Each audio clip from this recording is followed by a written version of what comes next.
कैफ 5। अच्छा जी, Kaif 1 lecture number 6 start करते हैं। दिमाग में कैफ 5 चल रहा है क्योंकि उनकी क्लास मैंने आज कैंसिल की है अभी किसी वजह से, तो बच्चे खुश होंगे ना, मुझे तो खुश नहीं ना है। अच्छा जी, following balances are appearing on यकम जुलाई 13। ये क्वेश्चन होमवर्क में था। इस क्वेश्चन में कोई मसला नजर आया हो?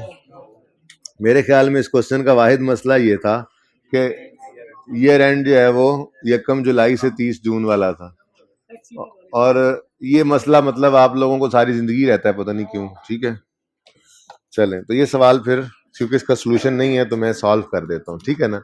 एक तो इससे ये होगा, बात सुन लें भाई, बात करते हुए जिसको मैंने देखना है उसे मैंने क्लास से बाहर निकाल देना।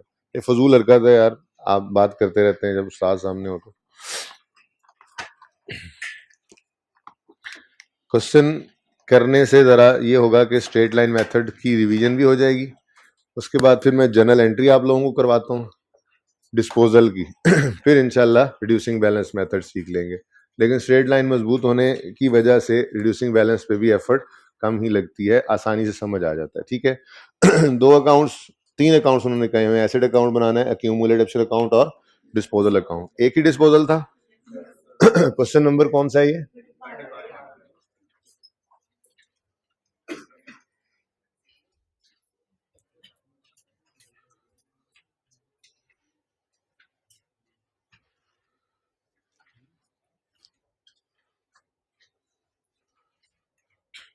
और फिर मैं इसी फॉर्मेट को इंशाल्लाह चेंज करके रिड्यूसिंग, मतलब फॉर्मेट सारा ही रहेगा, जो इसके अंदर एक दो चेंजेस आनी है उसको चेंज करके रिड्यूसिंग बैलेंस मेथड जो है वो आप लोगों को सिखाऊंगा। एसेट अकाउंट,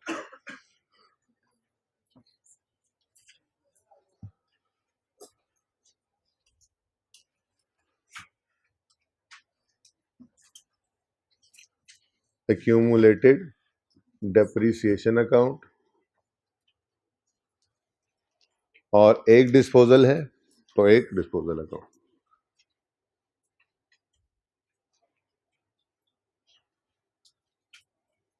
दो डिस्पोजल हो तो, तीन हो तो, चार हो तो इकट्ठा बन सकता है। किताब के अंदर सोल्यूशन में बना हुआ नजर भी आ जाएगा आपको, लेकिन आपने अलग अलग ही रखना है। ठीक है, इससे फायदा होगा। कुछ बच्चे आज जरा से कम लग रहे हैं मुझे इधर, तो कुछ उधर। हाँ, सैटरडे है ना, इंशाल्लाह उनको खूब नुकसान होगा। कभी भी मैंने जान के ऐसा नहीं किया, ये इत्तेफाक से ऐसा होता है कि सैटरडे वाले दिन हम बड़ा इंपॉर्टेंट काम कर रहे होते हैं। यकीन करें, कभी भी जान के नहीं किया मैंने। ठीक है, अब आज रिड्यूसिंग बैलेंस मेथड से हमने डिस्पोजल पढ़ना है। अब जिसने आज छुट्टी करनी है वो तो फिर उसको तो मसला होता रहेगा ना। ठीक है, अच्छा कुछ भी ना पढ़ाए उस्ताद, और बच्चा जरा सा लेट आ जाए, जैसे अब ये तीन दोस्त आए हैं। ठीक है, अब सिर्फ यहाँ पे दो चार अल्फाज में लिख दूं ना, इनको सारी क्लास में ये टेंशन रहेगी, पता नहीं इसमें सर ने क्या कहा था, कोई बात समझ नहीं आएगी तो कहेंगे अच्छा इसी वजह से शायद मुझे बात समझ नहीं आ रही कि वो जो दो तीन लफ्ज थे ना वो मैंने बैठ के सुननी नहीं थी। हालांकि कुछ भी नहीं कहा होगा, ये तो मेंटली थोड़ा सा क्लास के अंदर लेट होने से ये मसला हो जाता है। तो जो पूरी छुट्टी करके आएगा मंडे को, उसको क्या समझ आएगी। ठीक है, अच्छा जी चलें, छुट्टी ना किया करें। Following balances are appearing on यकम जुलाई 13। क्या फाइनेंशियल ईयर हमेशा कैलेंडर ईयर ही होता है? देखें, कैलेंडर ईयर किसे कहते हैं? जो हमारे कैलेंडर का साल है यकम जनवरी से जो शुरू होता है। मिसाल के तौर पे से यकम जनवरी 18, अगर एक साल शुरू हो तो ये साल 12 महीने कब पूरे होंगे? 31 दिसंबर 18 पे। इसको कहते हैं कैलेंडर ईयर। क्या कहते हैं जी? अच्छा, अब जरूरी नहीं है अकाउंटिंग के अंदर फाइनेंशियल ईयर जो है, फाइनेंशियल ईयर कहते हैं वो साल जिसकी फाइनेंशियल स्टेटमेंट्स हम बना रहे हैं। अच्छा, जरूरी नहीं है कि वो साल ही हो, लेकिन क्योंकि मैंने साल का लफ्ज इस्तेमाल कर लिया है तो फिर साल ही अज्यूम करें। ठीक है ना, 6 महीने के भी फाइनेंशियल पीरियड हो सकता है, 3 महीने का भी, महीने के भी हो। महीने का फाइनेंशियल पीरियड मतलब महीने के एंड पे फाइनेंशियल स्टेटमेंट्स बना रहे हैं आप, इनकम बैलेंस शीट बना सकते हैं। 2 महीने बाद बना रहे हैं, 2 महीनों की, 3 महीने बाद बना लें, 6 महीने बाद बना लें, 9 महीने बाद बना लें, 12 महीने। तो जिस पीरियड के एंड पे खड़े होकर जितने अरसे के लिए फाइनेंशियल स्टेटमेंट बनाते हैं वो आपका वो फाइनेंशियल पीरियड बन सकता है। लेकिन मैं फाइनेंशियल पीरियड में इस वक्त बात कर रहा हूँ पूरे एक साल की। ठीक है, जो नॉर्मली होता है। तो मैं ये अर्ज कर रहा था कि फाइनेंशियल ईयर एंड जरूरी नहीं है कि कैलेंडर ईयर ही हो, ठीक है, बल्कि बहुत सारी ऑर्गेनाइजेशंस ऐसी हैं जिनका financial year and calendar year and के साथ मैच नहीं करता, ठीक है। जैसे बैंकिंग सेक्टर है, उसको आप कह लें जी चलो शायद वो 31 दिसंबर पे ईयर एंड कर ले, ठीक है, लेकिन जो टेक्सटाइल इंडस्ट्री होगी नॉर्मली वो 30 जून पे ईयर एंड कर रही होती है, ठीक है। तो टैक्स, हाँ ये भाई आप कह रहे हैं टैक्स ईयर 30 जून है, लेकिन फाइनेंशियल ईयर टैक्स ईयर से भी हटके हो सकता है, यानी यकम जनवरी से 31 दिसंबर ईयर एंड हो सकता है। ईयर एंड जो है वो मशहूर जमाना तो ये दो होते हैं, यकम जुलाई मिसाल के तौर पे 18 में शुरू हुआ तो ये 30 जून 19 में खत्म होगा। टैक्स आप लोग पढ़ रहे हैं, आपको पढ़ाया जाएगा कि जो साल 18 में शुरू होकर 19 में खत्म हो उसे टैक्स ईयर 19 कह देते हैं। क्योंकि खात्मे का एतबार होता है। भाई एडजस्ट हो जाया करें यार, इतनी देर आप बैठ के जगह पसंद करते रहते हैं। जो बैठे हुए हैं वो सीट्स बेटा अवेलेबल रखा करें। चेक लगा हुआ है बाहर, फिजिकल के अलावा कोई बच्चा तो नहीं बैठा फिजिकल की क्लास में, हाइब्रिड का कोई बच्चा तो नहीं बैठा होगा। पढ़ाया गया ना तो फिर देखना जी। 1 जुलाई से 30 जून ये भी 12 महीने हैं। 1 अप्रैल कोई भी साल ले ले, मैं 18 जून कर रहा हूँ, 1 अप्रैल 18 को साल शुरू हो तो 31 मार्च 19 को खत्म होगा, ये भी 12 महीने हैं, ठीक है जी। 1 अक्टूबर 18 को एक साल शुरू हो, 30 सितंबर, तो कोई से भी 12 महीने हो सकते हैं हमारे फाइनेंशियल ईयर के, जरूरी नहीं है कि वो कैलेंडर ईयर हो, ठीक है ना। अच्छा, अब अगर फाइनेंशियल ईयर कभी आपका कैलेंडर ईयर से डिफरेंट हो जाए तो पर्चे में एक काम कर लिया करो, सवाल के ऊपर इस तरह से आप लिख लिया करो आपका साल जो है वो क्या है। तो 1 जुलाई 13 से 30 जून 14, ये आपने पर्चे पे लिख लिया तो जरा गलती के चांसेस जो है वो बहुत कम हो जाते हैं, फिर गलती आपसे नहीं होती नॉर्मली, ठीक है ना। तो ये काम जौन सा मर्जी साल हो जाए, कोई से 12 महीने हो सकते हैं ना फाइनेंशियल ईयर के अंदर, वो कोई से 12 महीने हो जाए, आप पर्चे के ऊपर वो लिख दिया करो, ठीक है। चलो अच्छा जी, तो 1 जुलाई हमारा ईयर स्टार्ट है आज 1 जुलाई 13 पे, और ये ओपनिंग बैलेंसेस गिवन है 280 और 100, 1000 में ही करना है सवाल। तो 1 जुलाई 13 ब्रॉड डाउन 280, ऊपर रुपीज इन 1000 ना लिखने वाले अगली बार फिर लिखेंगे इसी पर्चे में, यानी कि वो पर्चे पास नहीं कर सकेंगे, रुपीज इन 1000 लाजमी लिखा करें।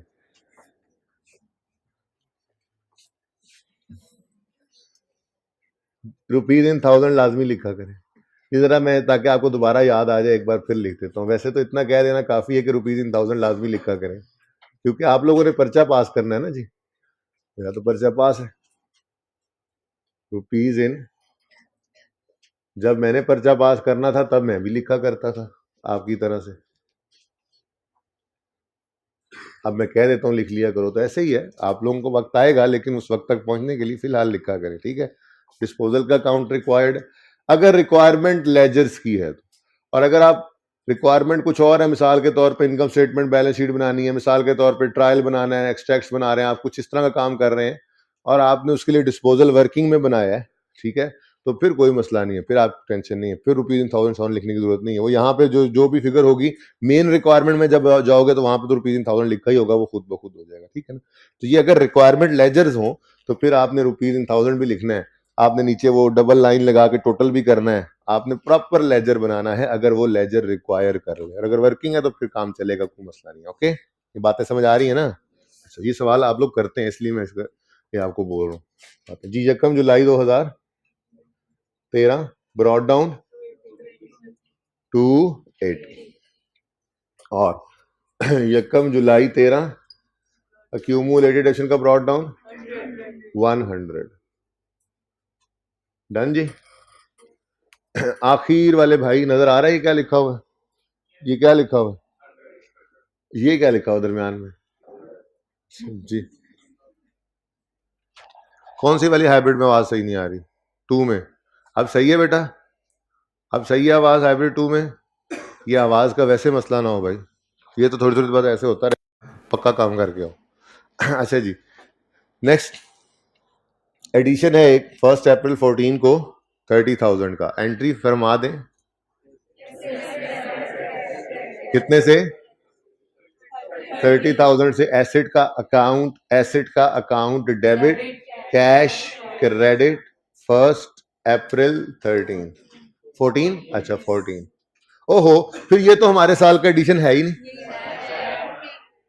हमारा साल यकम जुलाई 13 से 30 जून 14 तक है, तो यकम अप्रैल 14 इस 30 जून 14 से पहले आता है। ठीक है, तो यकम जुलाई 14 ऐसे डेबिट कैश करिए, डन। नेक्स्ट, डिस्पोजल भी एक ही डिस्पोजल है। ठीक है, कॉस्ट 50 है, सेल प्रोसीड 12 है, डेट ऑफ परचेज 1 अप्रैल 2008 है, डेट ऑफ सेल 31 दिसंबर 13। साल के आखिरी दिन बिका है, हमारे साल के आखिरी दिन एन दरमियान में बिका है। हाँ, साल बदल गया, ध्यान करना है। साल यकम जुलाई से 30 जून पे चला गया और कुछ भी नहीं हुआ सवाल में, लेकिन बहुत सारे बच्चों ने गलती की होगी, देखना भी। ठीक है, okay, step one, we will credit the asset account with cost of asset disposed of. हो गया क्रेडिट। डेबिट किसे करें? इतनी ही आसान है ये अकाउंटिंग, सचमुच। लेकिन छुट्टी करने वालों के लिए कोई नहीं आसान। जो हर संडे के साथ सैटरडे मिलाएंगे, 2 छुट्टियां कॉलेज वाले देंगे, तीसरी मिलाएंगे, किस दिन बिका? 31 दिसंबर 13। तो परेशानी होंगे। Okay, step 1 clear. Step 2, we will debit the accumulated debition account with accumulated debition of disposal from date of purchase till date of, ये कैलकुलेट करनी पड़ेगी फिगर।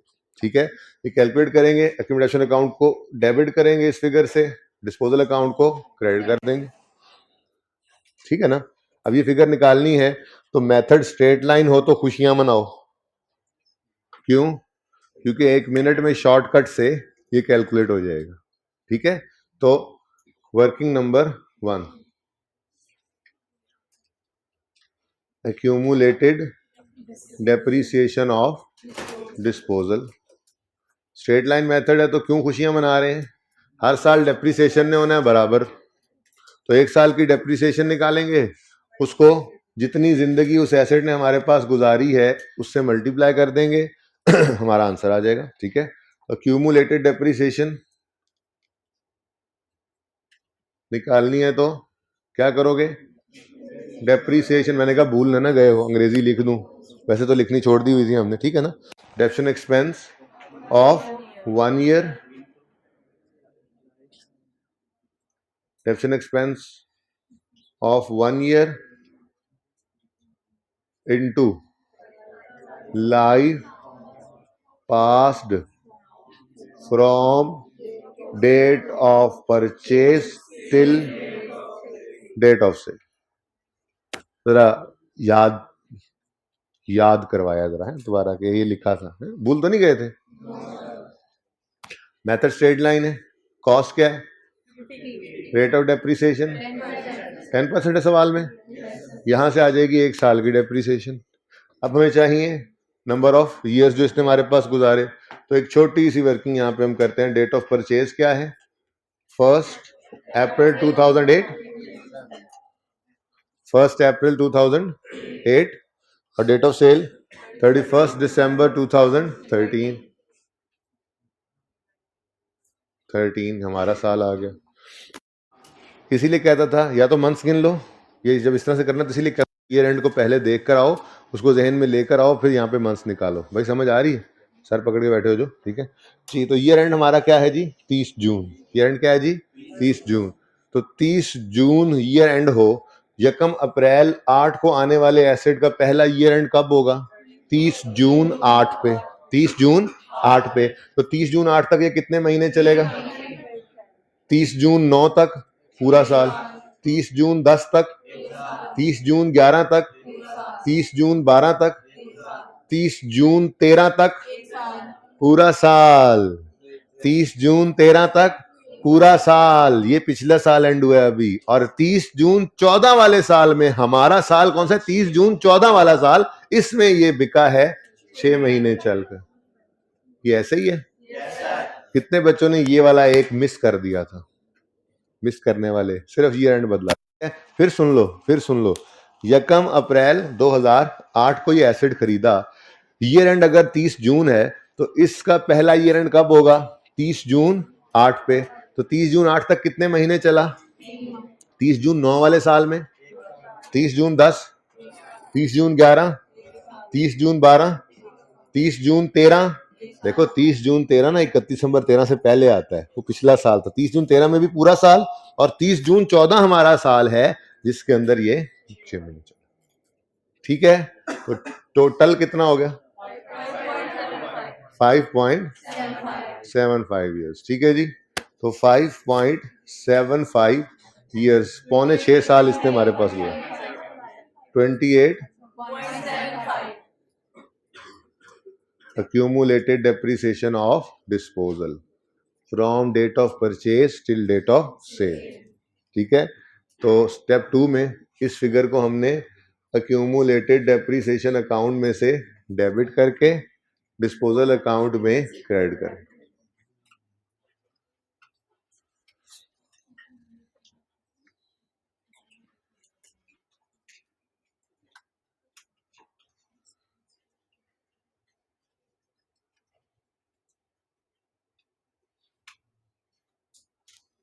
डन जी।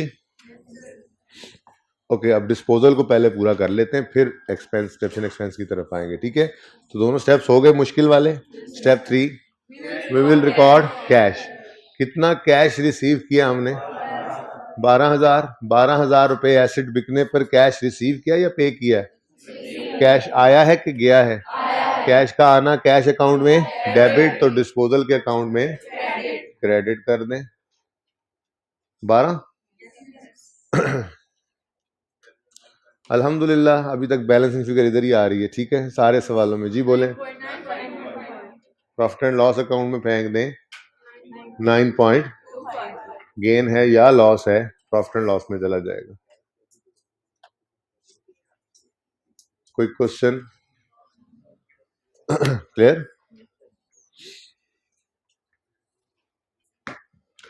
जी? 9.1 को आवाज आ रही है कैश के बारे में जी, कैश क्या हुआ, कैश इधर से। क्लियर है? क्वेश्चन तो नहीं है कोई? चलो ठीक। अच्छा जी, अब रह क्या गया? Depreciation expense for the year. सवाल खत्म हो जाएगा फिर। तो वर्किंग नंबर 2, डेप्रिसिएशन नहीं, वो दूसरा मैं वो नहीं कर रहा, उसमें क्या करना है वो आप कर आए होंगे। डेप्रिसिएशन एक्सपेंस है, हाँ, लेकिन पर्चे में नहीं ऐसे करना आपने। वो 2 साल कहे तो आपको नहीं हमने नहीं करना दूसरा सा। एग्जामिनर आप खुद देख लेना। Okay, for the year ended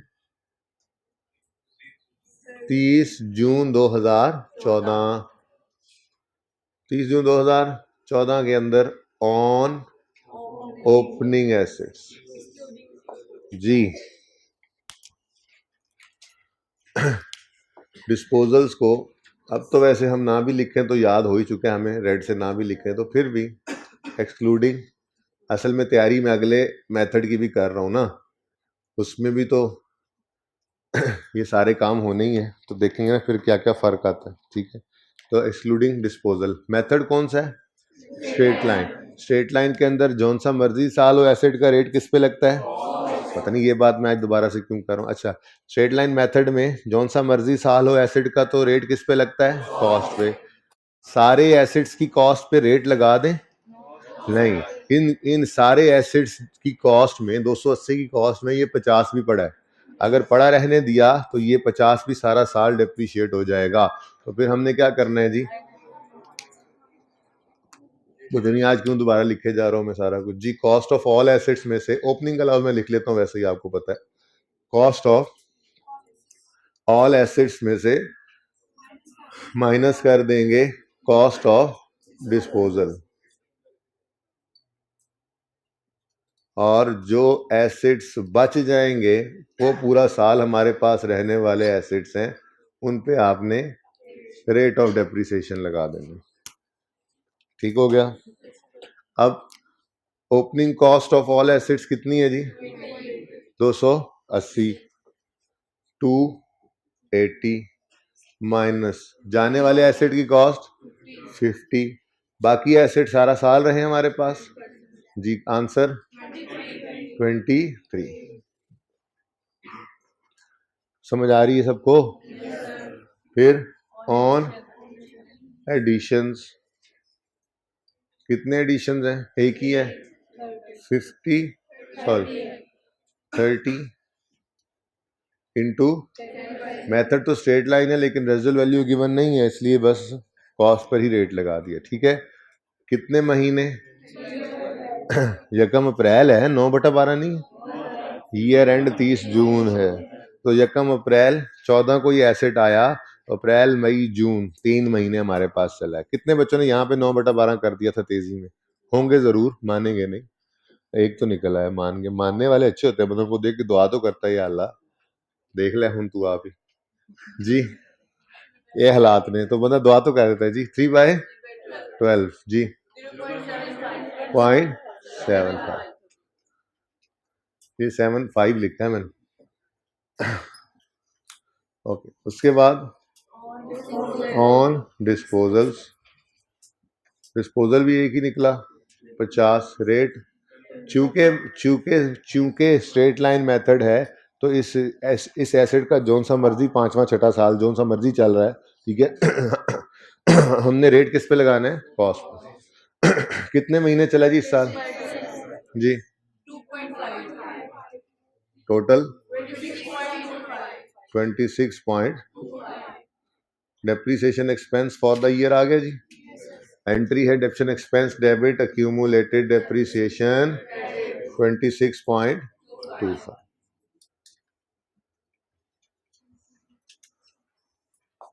जी बता दें जी, एसेट अकाउंट क्लोजिंग 31 दिसंबर नहीं 30 जून, यहाँ पे भी गलत लिखा है, 30 जून 2014, ईयर एंड 30 जून है जी। 30 जून 2014, क्लोजिंग बैलेंस 260। क्यों बोल रहे हो यार? नेक्स्ट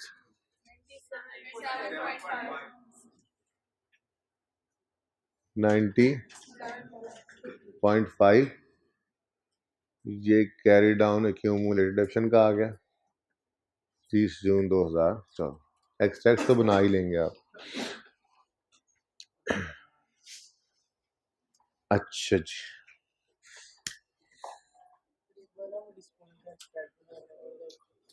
अभी गेन लॉस समझाता हूँ तो बनाता हूँ। अभी कल मैंने गेन लॉस नहीं ना बोला था जी बेटा।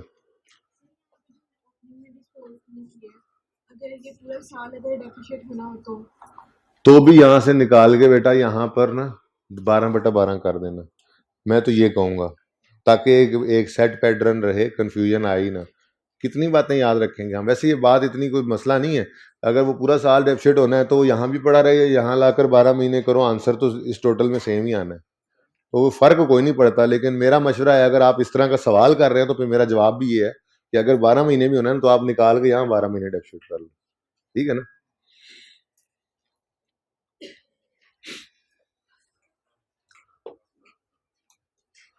अच्छा जी, अब जरा आज पहले ये डिसाइड कर लें, जनरल एंट्री फिर बाद में करते हैं, ये डिसाइड कर लें कि ये एसेट जो बिका है इस पे हमें गेन आया है या लॉस। वैसे तो जबानी हम देख के बता ही सकते हैं। 50 में से 28.75 माइनस करो, कितना आता है? तो 21 बोल दूं आसानी के लिए, जरा ऐसे जरा राउंड करके 21 बोल दूं, यानी WDV बुक वैल्यू हमारे पास इस एसेट की कितनी है? 21 रुपए। यानी हमारे हिसाब से ये एसेट कितनी वैल्यू रखता है? 21। अब हमारी 21 वाली चीज के अगर बाजार से 12 मिले तो नफा है या नुकसान? सिंपल, ये क्या है? लॉस है। लेकिन इस तरह से नहीं, ये तो बड़ा सोचना पड़ा हमें, हम इसको लेजर से ही पढ़ना सीखते हैं, ठीक है। अब सबकी तवज्जो मुझे चाहिए। लेजर पढ़ने का तरीका आपने इंट्रो में सीखा होगा, तो जिनको नहीं याद रहा या जिन्होंने नहीं सीखा था उनके लिए ज़रा मैं दोबारा ये बात कर रहा हूँ। लेजर को पढ़ने का तरीका क्या होता है? ये लेजर का नाम क्या है? एसेट। एसेट अकाउंट की ये कौन सी साइड है और ये कौन सी साइड है? अब एसेट अकाउंट 30 रुपए से क्या हुआ है? डेबिट। इसके अगेंस्ट क्रेडिट क्या हुआ है? यही तरीका होता है ना लेजर पढ़ने का। एसेट अकाउंट क्या हुआ 50 से? आप ये नहीं कहेंगे इस 50 को यहाँ देख के इसके सामने डिस्पोजल लिखा हो तो आप ये तो नहीं ना कहते कि डिस्पोजल अकाउंट क्रेडिट हुआ है। क्रेडिट कौन सा अकाउंट हुआ है? एसेट का अकाउंट। उसके अगेंस्ट डेबिट क्या हुआ है? डिस्पोजल। अक्यूमुलेटेड डेप्रीसिएशन का अकाउंट हुआ क्रेडिट, इसके अगेंस्ट डेबिट क्या हुआ? डेप्शन expense account. Accumulated डेप्शन account debit हुआ, इसके अगेंस्ट क्रेडिट क्या हुआ? डिस्पोजल। ये ओपनिंग क्लोजिंग की बात नहीं हुई, ओपनिंग क्लोजिंग को एंट्री ना होती। ठीक है। नेक्स्ट, ये कौन सा अकाउंट है? डिस्पोजल के अकाउंट की डेबिट साइड है और क्रेडिट साइड। डिस्पोजल का अकाउंट क्या हो रहा है? डेबिट। इसके अगेंस्ट क्रेडिट क्या हो रहा है? यही लेजर पढ़ने का तरीका है ना। डिस्पोजल का अकाउंट क्या हो रहा है? क्रेडिट। इसके अगेंस्ट डेबिट क्या हो रहा है? डिस्पोजल का अकाउंट क्या हो रहा है? 12 से क्या हो रहा है? क्रेडिट। इसके अगेंस्ट डेबिट क्या हो रहा है? डिस्पोजल का अकाउंट क्या हो रहा है 9.25 से? क्रेडिट। डिस्पोजल का अकाउंट क्या हो रहा है 9.25 से? इसके अगेंस्ट डेबिट क्या हो रहा है? अब जरा बचपन में वापस जाओ इंट्रो में और जाके मुझे ये सोच के बताओ, इनकम्स की नेचर क्या हुआ करती थी? क्रेडिट। और एक्सपेंसेस की नेचर डेबिट। इनकम्स और एक्सपेंसेस प्रॉफिट एंड लॉस में जाते हैं। यानी अगर मैं यूं कहूं कि इनकम्स प्रॉफिट एंड लॉस में क्रेडिट होती हैं, शायद किसी के उस्ताद ने उसको ये बात यूं बताई भी हो कि ये जो इनकम स्टेटमेंट बनती है, मिसाल के तौर पे इसमें जी सेल्स आ रही हैं 100 रुपए की हैं, कॉस्ट ऑफ सेल जो है वो 60 रुपए की है। ठीक है जी, तो जीपी कितना आ गया? 40। फिर उसके बाद कोई सेलिंग एक्सपेंसेस है, मिसाल के तौर पे जो है वो 10 रुपए। कोई एडमिन एक्सपेंसेस हैं, ठीक है जी, ये 15 रुपए, बस काफी है। और नेट प्रॉफिट कितना आ गया? 15। अब असल कहानी ये थी, शायद किसी के उस्ताद ने ये बताया हो कि देखो ये डेबिट्स और क्रेडिट्स का कंपैरिजन है। इनकम्स होती हैं क्रेडिट, एक्सपेंसेस होते हैं डेबिट। अगर क्रेडिट्स बढ़ जाएं डेबिट्स से तो आंसर क्या आता है? क्रेडिट। यानी प्रॉफिट की नेचर भी क्या है? क्रेडिट। और अगर इनकम्स कम हो जाएं, क्रेडिट्स कम हो जाएं, डेबिट्स बढ़ जाएं तो वो किस तरफ चला जाएगा? लो, ये सारी बातें वैसे ही मैंने फजूल में की, इनका कोई मकसद नहीं था। इतनी सी बात काफी थी जो पहले बोल दिया आपको। क्या क्या कि इनकम्स की नेचर क्रेडिट है, डेबिट। यहां से कोई डेबिट बोला, अस्तगफिरुल्लाह। इनकम्स की नेचर क्या होती है? क्रेडिट। और एक्सपेंसेस की नेचर क्या होती है? डेबिट। यानी मैं यूं कह लूं कि प्रॉफिट एंड लॉस में इनकम्स जाकर हो जाती हैं क्रेडिट और एक्सपेंसेस जाके हो जाते हैं वहां डेबिट। फिर इन क्रेडिट्स और डेबिट्स को कंपेयर करते हैं। अगर इनकम्स बढ़ जाएं यानी क्रेडिट्स बढ़ जाएं तो प्रॉफिट आता है। प्रॉफिट की नेचर भी क्रेडिट है क्योंकि वो कैपिटल में ऐड होता है और कैपिटल की नेचर क्रेडिट है। याद आ रही है इंट्रो की बातें? ठीक है, वैसे ही ये बातें फजूल में कर रहा हूं मैं, जरा ऐसी बात बढ़ा दी। ठीक है, बात सिर्फ इतनी सी है कि इनकम्स की नेचर चूंकि क्रेडिट है तो प्रॉफिट एंड लॉस में क्या नजर आएंगी? यानी अगर कोई इनकम होगी तो प्रॉफिट एंड लॉस को क्रेडिट करेगी और अगर एक्सपेंस होगा तो प्रॉफिट एंड लॉस को डेबिट करेगी। ठीक है ना। अब मुझे ये बताओ, डिस्पोजल का अकाउंट 9.25 से क्या हो रहा है? क्रेडिट। इसके अगेंस्ट प्रॉफिट एंड लॉस क्या हो रहा है? डेबिट। तो profit and loss debit income से होगा या एक्सपेंस से होगा? इनकम से होगा या एक्सपेंस से होगा? अब ये एक्सपेंस का नाम बेसिकली लॉस ऑन डिस्पोजल है। लॉस भी एक एक्सपेंस ही है, नुकसान ही है ना। Loss on disposal is an expense. खर्चा ऐसा खर्चा नहीं पर नुकसान तो है। ठीक है ना। तो ये प्रॉफिट लॉस में जो फिगर 9.25 की गई है, ये एंड वालों को नजर ना आए इस वजह से छोटा नहीं लिखता मैं। लॉस ऑन डिस्पोजल है। ये क्या है जी? Loss on disposal. अब ये सारे सवालों में इसी तरफ आया। क्या मतलब? हर सवाल में जो डिस्पोजल किया उसका आंसर क्या आया? डिस्पोजल पर आपको क्या आया? लॉस। ठीक है, तो क्या ऐसा ही होता है हमेशा? ऐसा नहीं होता, गेन भी आता है। ये इस तरफ इसलिए रखा था ताकि आपको ये याद हो जाए गैर महसूस तरीके से कि जब भी डिस्पोजल के अकाउंट में क्रेडिट साइड पे बैलेंसिंग फिगर आएगी तो ये लॉस हुआ करेगा। ठीक है ना, बात समझ आई है? ठीक है।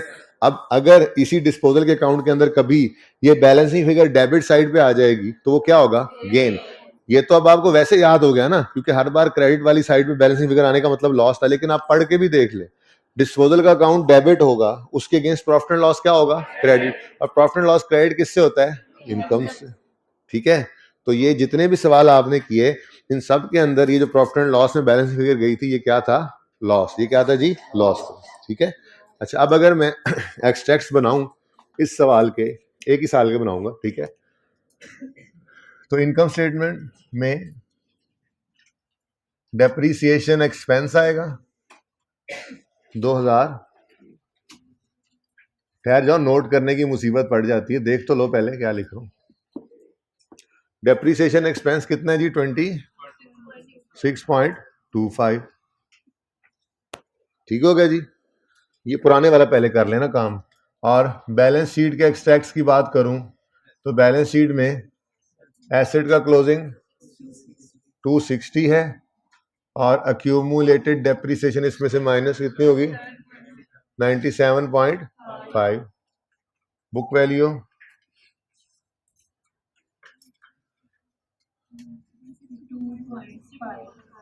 ठीक है। अब ये वो काम है जो अभी तक हमने किया हुआ है। ठीक है, नई चीज क्या है? ये है एसेट डिस्पोज हुआ है। एसेट के डिस्पोज होने पर कभी इनकम भी आ सकती है यानी गेन भी, और एक्सपेंस भी आ सकता है यानी लॉस भी। आज हमारे पास क्या आया हुआ है जी? लॉस आया हुआ है। तो सिंपली यहां पर लिख लो लॉस ऑन डिस्पोजल। कितना है जी? 9.25। ये प्रॉफिट एंड लॉस के अंदर एक्सपेंसेस में जिस तरह कोई और एक्सपेंस जाता है वैसे ही ये भी चला जाएगा। और अगर यही इनकम होती तो यहाँ पे लिखते गेन ऑन डिस्पोजल और उसको शो कर देते पॉजिटिव साइन के साथ। ठीक है, कोई मसला? ये जो लॉस है ये तो पिछले सालों को भी साथ है, मगर इसका क्या ये जो लॉस 2.7 क्या हम पिछले सालों से इस एसेट को बेचते आ रहे हैं थोड़ा थोड़ा? कैसी बात कर रहे हो यार? एसेट आज बिका है, इस वक्त बिकने पर उसके ऊपर गेन आता है या लॉस आता है? पिछले सालों का भी लॉस है, हद हो गई। ये थोड़ा सा एसेट ले जाओ, ये टायर ले जाओ, तुम ये गियर निकाल के ले जाओ, तुम स्टेयरिंग आज ले जाओ, तुम गाड़ी बेच रहे हैं, थोड़ा थोड़ा करके बेच रहे हैं ना, इसलिए गेन थोड़ा थोड़ा। समझ आई है? अच्छा जी, यहां तक कोई मसला है तो पूछें, नहीं तो फिर आज डिस्पोजल की जर्नल एंट्री भी सीख लेते हैं।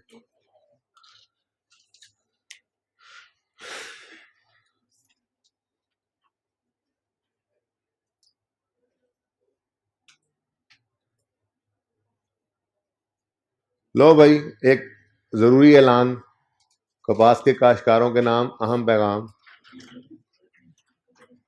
दुम्बी सिटी और journal entry journal entry of disposal जो है वो आप ऑलरेडी कर चुके हैं। हाँ, ये सही, इसने गोलियां शुरू की हुई हैं, काम कुम कराता कोई नहीं। और फिर भाई देखो, आपको मैंने 4 स्टेप्स लिखवाए थे डिस्पोजल के, वो 4 स्टेप्स दरअसल जर्नल एंट्री थे।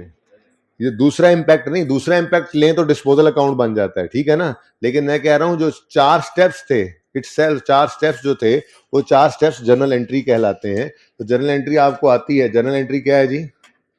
4 स्टेप्स ऑफ डिस्पोजल, यानी कि वो 4 स्टेप्स दरअसल 4 इम्पैक्ट्स हैं जर्नल एंट्री के। कैसे? देखिएगा जरा।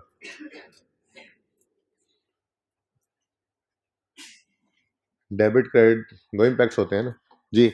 स्टेप 1 बताइएगा जी। Step 1, we will credit the asset account with cost of asset disposed off. लो जी, एसेट अकाउंट को क्रेडिट कर दो cost of asset disposed off. कितने थे? 50 से ऊपर मत देखो, आंसर वही आएगा। Step 2, we will debit the accumulated depreciation account with accumulated depreciation of disposal from date of purchase till date of sale। ये हमें वर्किंग से कैलकुलेट करना पड़ा, वर्किंग 1 की, और हमारे पास 28.7। ऊपर नहीं देखना, इसको कंपेयर नहीं करना बिल्कुल फिलहाल, ठीक है ना। मैं स्टेप्स बोल रहा हूँ सिर्फ। स्टेप 1 में कॉस्ट एसेट अकाउंट में से क्रेडिट की। स्टेप 2 में देखो जर्नल एंट्री है ना। आप एसेट खरीदने के पहले दिन मैंने एसेट खरीदने की जर्नल एंट्री क्या की थी? मैंने लिखा था एसेट डेबिट कैश क्रेडिट, यही थी ना जर्नल एंट्री। बोलो, इसमें ये जर्नल एंट्री ऐसे ही लिखते हैं, ठीक है। तो उसमें मैंने क्या कहा था जी? एसेट को बढ़ा लो डेबिट, तो एसेट का अकाउंट डेबिट हुआ। तो ऐसे ही जब मैंने ये बोला है स्टेप 1 में एसेट अकाउंट को क्रेडिट कर दो, तो ये जर्नल एंट्री स्टार्ट होगी ना। तो एसेट अकाउंट को क्रेडिट किया एसेट की कॉस्ट से, और स्टेप 2 में अक्यूमुलेशन अकाउंट को क्या किया जी? डेबिट किया उस एसेट की सारी एक्यूमुलेटेड से जो हमने इस वर्किंग से निकाली। कितनी है जी? 28.75। यहां दूसरे इंपैक्ट नहीं आ रहे, ये स्टेप्स आ रहे हैं, ठीक है। Step 3, we will record cash, we will record cash. अब एसेट बेचा है तो कैश आया है, कैश आया है तो कैश ना, डिस्पोजल का तो नाम ही कोई नहीं।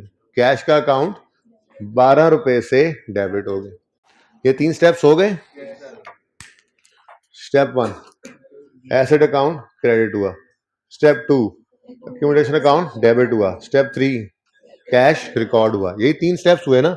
चौथा स्टेप मैंने क्या कहा था, जो बैलेंसिंग फिगर आएगी वो प्रॉफिट है या लॉस है, ठीक है। अब वो बैलेंसिंग फिगर पहले हम जनरल लेजर से निकाल रहे थे, अब हम जनरल लेजर नहीं बना रहे बल्कि हम जनरल एंट्री कर लें, ठीक है ना। जनरल एंट्री के अंदर अगर आप गौर करें तो डेबिट साइड और क्रेडिट साइड इस जनरल एंट्री में बराबर नहीं है। ये तो डुअलिटी कॉन्सेप्ट, तो बेसिक कॉन्सेप्ट ही गड़बड़ हो गया।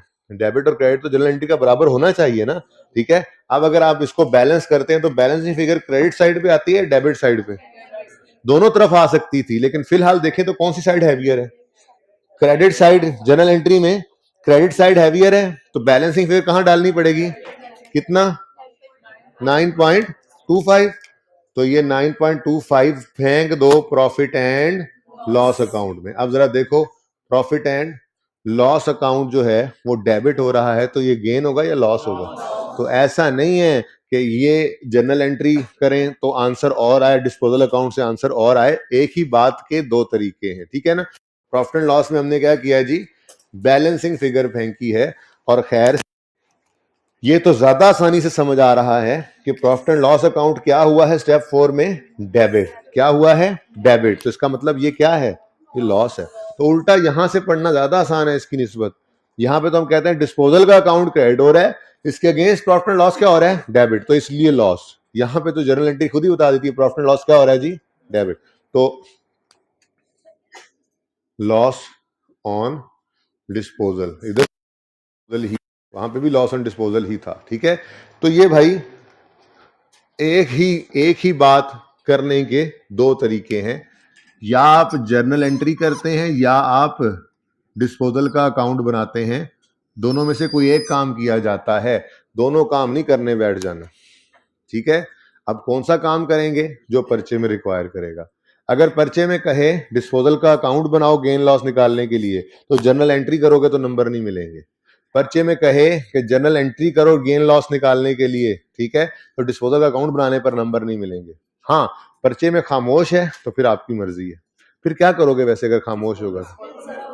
पहले बना लिया इसलिए कह रहे हो, वरना ये ज्यादा आसान है, वरना मेरे ख्याल में तो ये ज्यादा आसान है। पहली दफा देखिए ना, इसलिए मुश्किल लग रही है भाई। पहली दफा तो आपने जब 2 स्टेप्स किए थे तो पहले दिन जाते हुए परेशान ही थे आप, तो पहली दफा देखिए, अभी तो 1 मिनट भी नहीं हुआ आपको ये जनरल एंट्री देखो, जिंदगी पहली बार देख रहे हैं। वरना चले ठीक है, दोनों ही आसान है, मुश्किल दोनों में से कुछ है ही नहीं, आप फैसला नहीं कर पाएंगे, इतने दोनों इतने आसान है कि फैसला नहीं कर पाएंगे, ठीक है। बहरहाल इन दोनों में से कोई एक काम करना होता है, क्योंकि दोनों का मकसद सेम है, दोनों ने ही आपको गेन लॉस निकाल कर दिया, देखो आंसर सेम है, ठीक है। ये आसान मैं इसलिए कह रहा हूं क्योंकि आप वैसे ही एक ट्रांजैक्शन पढ़ के डायरेक्ट उसकी जनरल एंट्री पास कर सकते हैं, वही तो स्टेप्स हैं, ठीक है ना। और यहाँ पे तो आपने दूसरे इंपैक्ट्स डाले हैं अपने स्टेप्स के और गेन लॉस निकाला, ठीक है ना। किसी बच्चे को ये जनरल एंट्री समझ नहीं आई तो हाथ खड़ा करें, इसमें क्या समझ नहीं आया,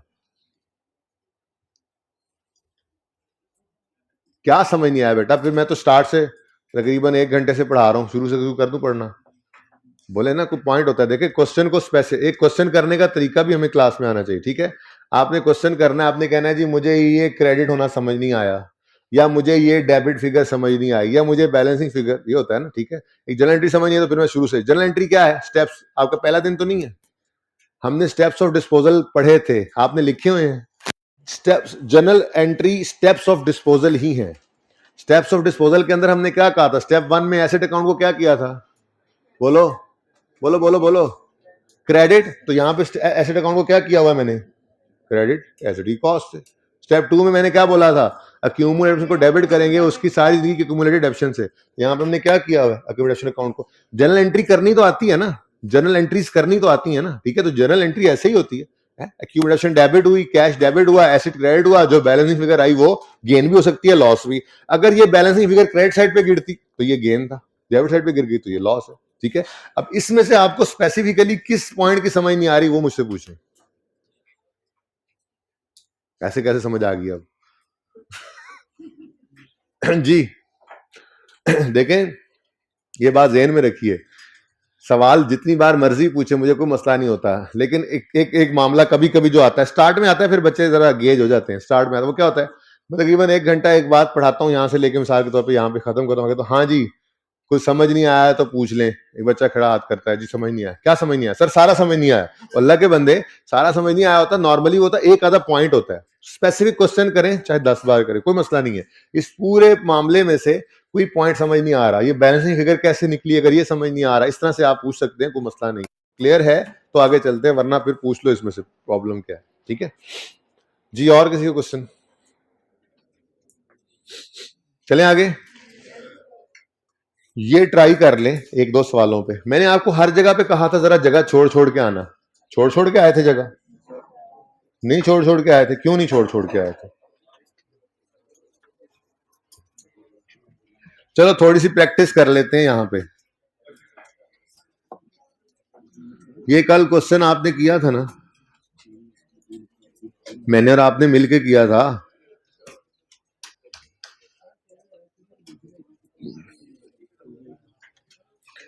ये जो डिस्पोजल अकाउंट है ना, मैं कहता हूं पर्चे के अंदर, यार ये बहुत ज्यादा ऊंची आवाज लगती है, कभी यहां से ऊंचा कर दिया आपने इसको। जी बेटा, हमारे दो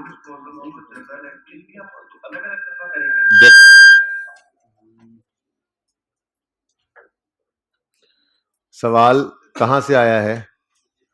जी जी भाई ने कल रेड शर्ट पहनी हुई थी, उसी से सवाल आया ना ये। हाँ अच्छा भाई, बात ये है कि अभी हम 2 डिस्पोजल पे पहुंच गए हैं, देख लेते हैं क्या करना। जी 2 डिस्पोजल हमारे कल वाले इस सवाल के अंदर। कौन सा सवाल? Question number 24। 2 डिस्पोजल्स, छुपा दो डिस्पोजल अकाउंट्स को। थोड़ी देर के लिए मैं यूं छुपाता हूं डिस्पोजल अकाउंट्स को।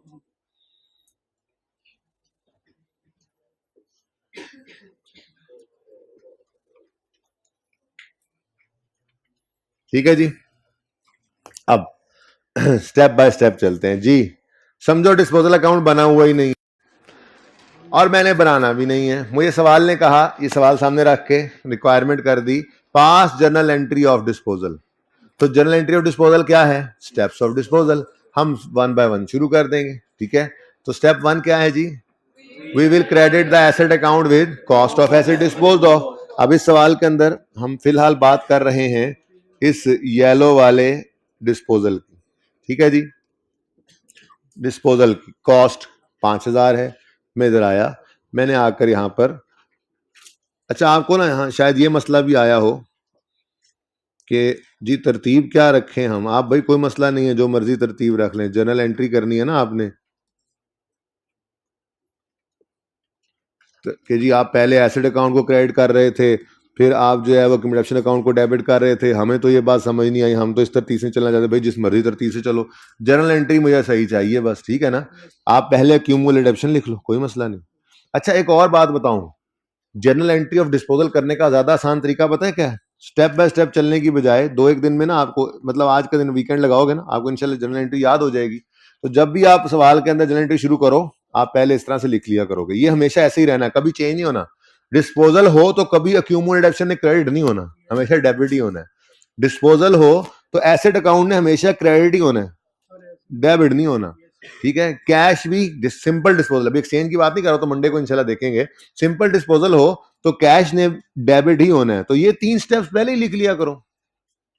ये 3 स्टेप्स लिख लोगे पहले, तो फिर सिर्फ फिगर्स ढूंढनी पड़ेंगी सवाल से। एसेट अकाउंट से जाके कॉस्ट ढूंढोगे, फिर एक्यूमुलेशन उसकी कैलकुलेट करोगे, फिर कैश निकाल के यहां लिखोगे, और बैलेंसिंग फिगर गेन या लॉस निकल आया करेगा। तो ये तरतीब इंशाल्लाह 2 दिन में आपकी बन जाएगी। फिर आप कहोगे हाँ जर्नल एंट्री ज्यादा आसान है लेजर से। फिलहाल तो पहला दिन था ना। ठीक है भाई, बात समझ रहे हो? तो ये मैं कह रहा हूं कि इस तरह से आप जनरल एंट्री पहले लिख लेंगे, इसको करना आसान है। लेकिन मैं फिलहाल ऐसे नहीं लिख रहा, फिलहाल तो पहला दिन है ना, तो मैंने इसको मिटा दिया और हम स्टेप बाय स्टेप चलते हैं। ठीक है जी, step 1, we will credit the asset account with cost of asset disposed off. तो एसेट का अकाउंट क्रेडिट होगा जाने वाले एसेट की कॉस्ट से। अब जाने वाले एसेट की कॉस्ट कितनी है जी? 5 रुपए। ठीक हो गया जी, साथ साथ चलो। ठीक है, next We will debit the step 2. We will debit the accumulated depreciation account with accumulated depreciation of disposal from date of purchase till date of sale. अब ये जबानी फिगर नहीं है, रेडिली अवेलेबल नहीं होती, इसे कैलकुलेट करना पड़ता है, और ये कैलकुलेट हमने की हुई है ऑलरेडी इत्तेफाक से वर्किंग वन में, ठीक है। ये 2.125 क्या है, अक्यूमुलेशन ऑफ डिस्पोजल, ये हमने वर्किंग वन में कैलकुलेट की, मैं डिस्पोजल का अकाउंट छुपा चुका हूं, ठीक है ना। तो ये आ गया 2.125 जी, बड़ा महंगा हो गया जी। अच्छा जी, तो तुम्हें क्या टेंशन है यार, तुम CD70 ले लो। अच्छा जी, बाकी यार बहुत महंगाई हो गई जी। उसके बाद कैश का अकाउंट हमारे अमाल है, बाकी अल्लाह रिस्क तो दे रहे हैं, शुक्र किया करो, ठीक है, कि अल्लाह पाक भूखा तो नहीं सुलाते। किसी ने पूछा गालिबन बहलोल रहमतुल्लाह अलैह से, बड़ी महंगाई होगी, किसी ने जिक्र किया, उन्होंने कहा कि एक दाना पता नहीं कितने दिनार का भी हो जाए तो मुझे टेंशन नहीं है, पालने वाला सो मुझे पालते रहेगा, वो उसके जिम्मे है। बहरहाल परेशानी की बात तो होती है, ये हालात ऐसे ही हैं, हमारे अमाल ही हैं। Asset account credit, accumulation account debit, 2 step हो गए। तीसरा step, we will record cash, we will record cash. सवाल से जाकर देखना पड़ेगा कैश कितना आया, 1000, 8 नहीं 1000, ठीक है, 1000, ओके। तो कैश क्या हो गया जी, पैसे आने से कैश अकाउंट क्या हो गया जी, डेबिट, कितने से, 1 से। और अब अगर आप इस जर्नल एंट्री को गौर से देखें ना, गौर से, तो ये जो ए बेचारा ऊपर रह गया, ठीक है, अगर आप ये गौर से देखें तो इसमें डेबिट क्रेडिट बराबर नहीं है। अगर बराबर होते तो हम कहते हैं नो गेन नो लॉस, ठीक है, लेकिन यहां पर हमारी जर्नल एंट्री में क्रेडिट साइड हैवियर बन रही है, जिसको बैलेंस करने के लिए हमें डेबिट साइड पे कुछ फेंकना पड़ेगा। कितना, 1 अब मुझे नहीं पता लेजर में क्या आंसर है, क्योंकि लेजर तो मैं बना ही नहीं रहा। अब ये जो फिगर बैलेंसिंग आई है, ये क्या है जी, बैलेंसिंग क्या है ये, बैलेंसिंग फिगर। ये बैलेंसिंग फिगर जो आई है, इसे चुप करके कहां फेंक देना होता है, प्रॉफिट एंड। तो अगर जर्नल एंट्री मांग लेना, सिर्फ जर्नल एंट्री, तो आपको ये सोचने की कतन कोई जरूरत नहीं है कि जो बैलेंसिंग फिगर निकली है ये गेन है या लॉस है। ये सिर्फ तब सोचना पड़ता है आपको जब प्रॉफिट एंड लॉस अकाउंट बना रहे हो कि ये गेन है या लॉस है, वरना तो जनरल एंट्री हो गई, प्रॉफिट एंड लॉस लिख दिया मैंने, गेन है या लॉस है, कहां जाना है, प्रॉफिट एंड लॉस में, तो चला गया बस, ठीक है। मैं क्यों सोचूं कि गेन है या लॉस है, एक बात कर रहा हूं, लेकिन ये क्योंकि शुरू है ना, इसलिए ऐसे कह रहा हूं। थोड़े अरसे बाद तो वैसे ही आपको तजर्बा हो जाएगा, आप एंट्री देखते ही कह देंगे ये गेन है या लॉस है, ठीक है। ओ अच्छा जी, मेरा अपना पाऊं, वैसे मजे का काम था, एक बार हुआ, एक बार करके देखते हैं। अच्छा जी, जी एक बार फिर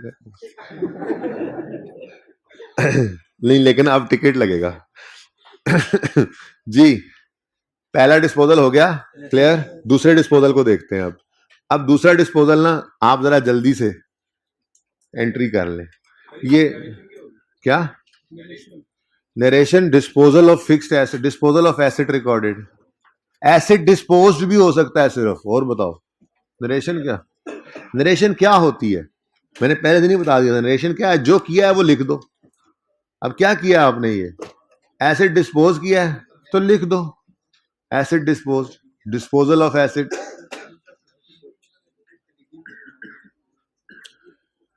शाबाश शाबाश। Question number 24, disposal number 2। बस ये है कि आपको मैं इतनी मेहरबानी कर देता हूं आप पे कि ये वर्किंग चूंकि आपने की हुई है इसलिए बता देता हूं कि 0.65 एक्यूमुलेटेड डेप्शन आनी है, 0.65। बाकी ये डाटा आपके सामने है, जल्दी से जनरल एंट्री पास करें। हो गया सर? हाँ जी, कर लें मेरे चांद मसले वाले भाई, क्लियर हुआ है, जनरल एंट्री कर लोगे अब, पक्की बात है ना, देख लो, वरना मैं आ जाता हूं पर्सनली भी।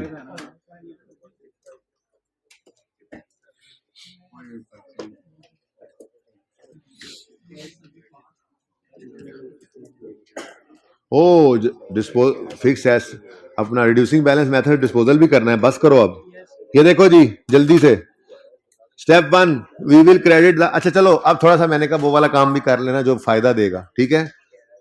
चलो कल करेंगे, आज स्टेप बाय स्टेप ही चलते हैं, कल करेंगे जी। Step 1 we will credit the asset account with cost of asset disposed off. तो एसिड की कॉस्ट सवाल से गिवन मिलेगी 2000 है, एसिड अकाउंट क्रेडिट हो गया 2000 से।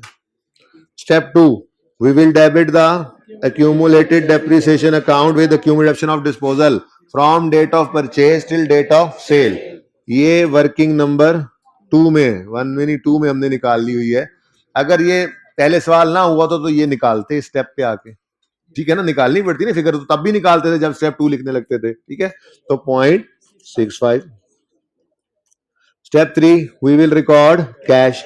कैश आया है 5 रुपए, कैश का आना कैश अकाउंट में डेबिट 0.5, सॉरी जी। और स्टेप 4 में बैलेंसिंग फिगर अल्हम्दुलिल्लाह इंग्लिश आज भी सबसे आगे, रेस लगी हुई है टूथपेस्ट की जी। पॉइंट, ठीक है जी। तो अगेन क्या है जी, लॉस। अच्छा अब देखो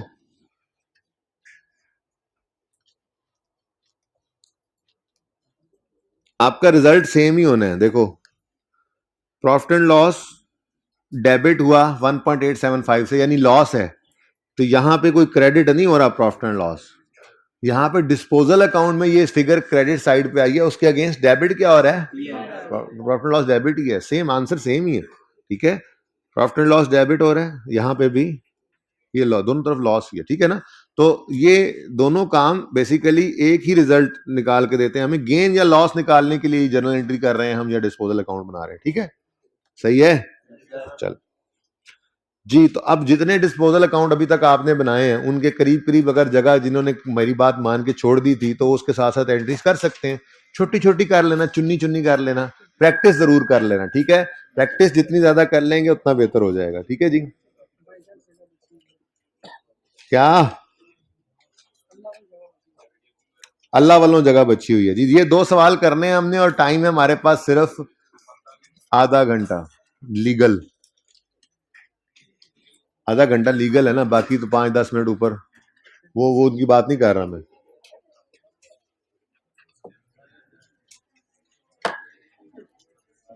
पैंतीस मिनट है अभी, यस। ओके, क्वेश्चन देखिए जी, छोटे छोटे 2 क्वेश्चन है। ये पहले ही मैं करूंगा फिर आप नोट कीजिएगा, ये फिर पहले आप करेंगे फिर मैं नोट करूंगा, ठीक है ना, रिवर्स ऑर्डर चलेगा। ओके चले 34 पहले मैं कर देता हूं।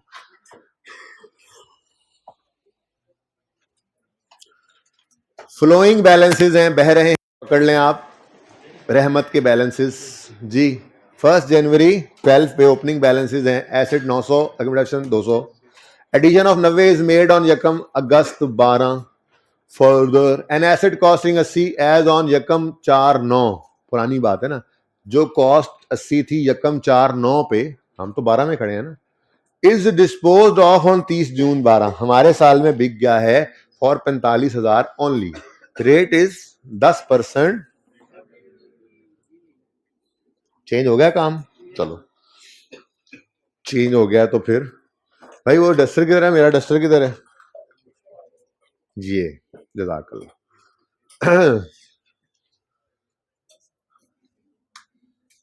देखो अब कमाल सुस्तियों का,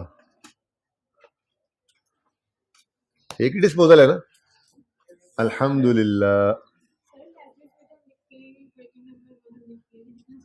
जी जी जी जरूरी होता है, बताना है ना एग्जामिनर को कहां से ये फिगर आई, किसने सवाल पूछा है। एक और दिन मैंने शायद आप लोगों की क्लास में नहीं बताया तो दूसरी क्लास में बताया होगा। ऐसा भी हो सकता है कि आपकी ये फिगर सही हो, ये सही हो, ये मंथ्स गलत लिख दी हो। अब इस फिगर के 1.5 नंबर है और यहां पहुंचाने का आधा नंबर है, टोटल इस एडजस्टमेंट के 2 नंबर हैं, तो आपको ये गलती के 0.5 मार्क्स यहां कटने के बाद इसका 1 नंबर भी मिलेगा और ये आधा नंबर वहां गलत फिगर पहुंचाने का भी, 2 में से 1.5 मिल जाएंगे। लेकिन अगर आप वर्किंग करते ही नहीं है तो फिर यहां पे गलत फिगर देख के वो कहेगा चलो जी ठीक है 2 नंबर काट लो।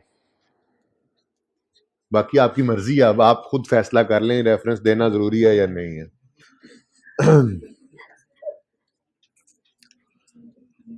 फजाइल सुनाने चाहिए उम्मत को, है जी, अमल पे फिर खुद ही उम्मत तैयार हो जाती है। क्या ख्याल है, ये करने पे क्या मिलेगा ये बता देना, खुश हो गए, फिर वो अमल कर लेते हैं लोग। ठीक है जी, ये सवाल हो रहा है, पता है आपको?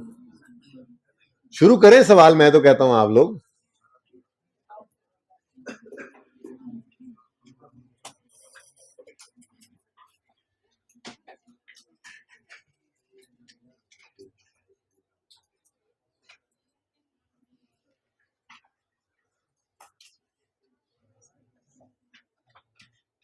एक एडिशन है, एक एडिशन एक डिस्पोजल है ना। कितना जबरदस्त सवाल की नकल हुई है यहाँ पे, कुछ भी नहीं करना पड़ेगा मुझे। अब अगर साकिब आ गया होता तो ये काम साकिब कर देता, मुझे करने की भी जरूरत न पड़ती। चलें जी, ओपनिंग 1 जनवरी 12 पर 900 और 200 जी। 1 जनवरी 12 ब्रॉड डाउन 900 चूहे वाला, और 1 जनवरी 12 200 बिल्ली वाला।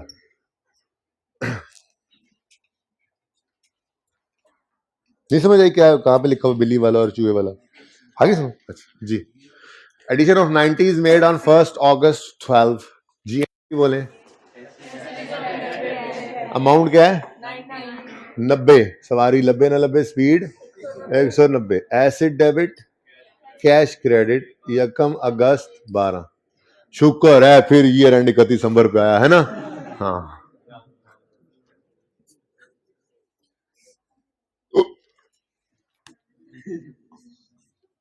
होमवर्क एग्जाम्पल में भी 1 अक्टूबर वाला साल नहीं था, होमवर्क में आ गया। कोई नहीं कोई नहीं, हो जाता है, कर लेंगे आप इंशाल्लाह। कौन सा सवाल कर रहे थे हम जी? अच्छा सॉरी, वापस आए। An asset costing 80 which as on 1 April 9, पुरानी बात है, 1 अप्रैल 9 को हमने एक एसेट 80 का खरीदा था, वो 30 जून 12 पे 45 का बिक गया। तो step 1, we will credit the asset account with cost of asset dispose of. कोई भी नोट नहीं करेगा, सब देखेंगे इस वक्त इस सवाल कैसे होना है, ठीक है ना। ओके जी, 80 से एसेट अकाउंट क्या हो गया? क्रेडिट। दूसरा इंपैक्ट डिस्पोजल अकाउंट डेबिट कर दो।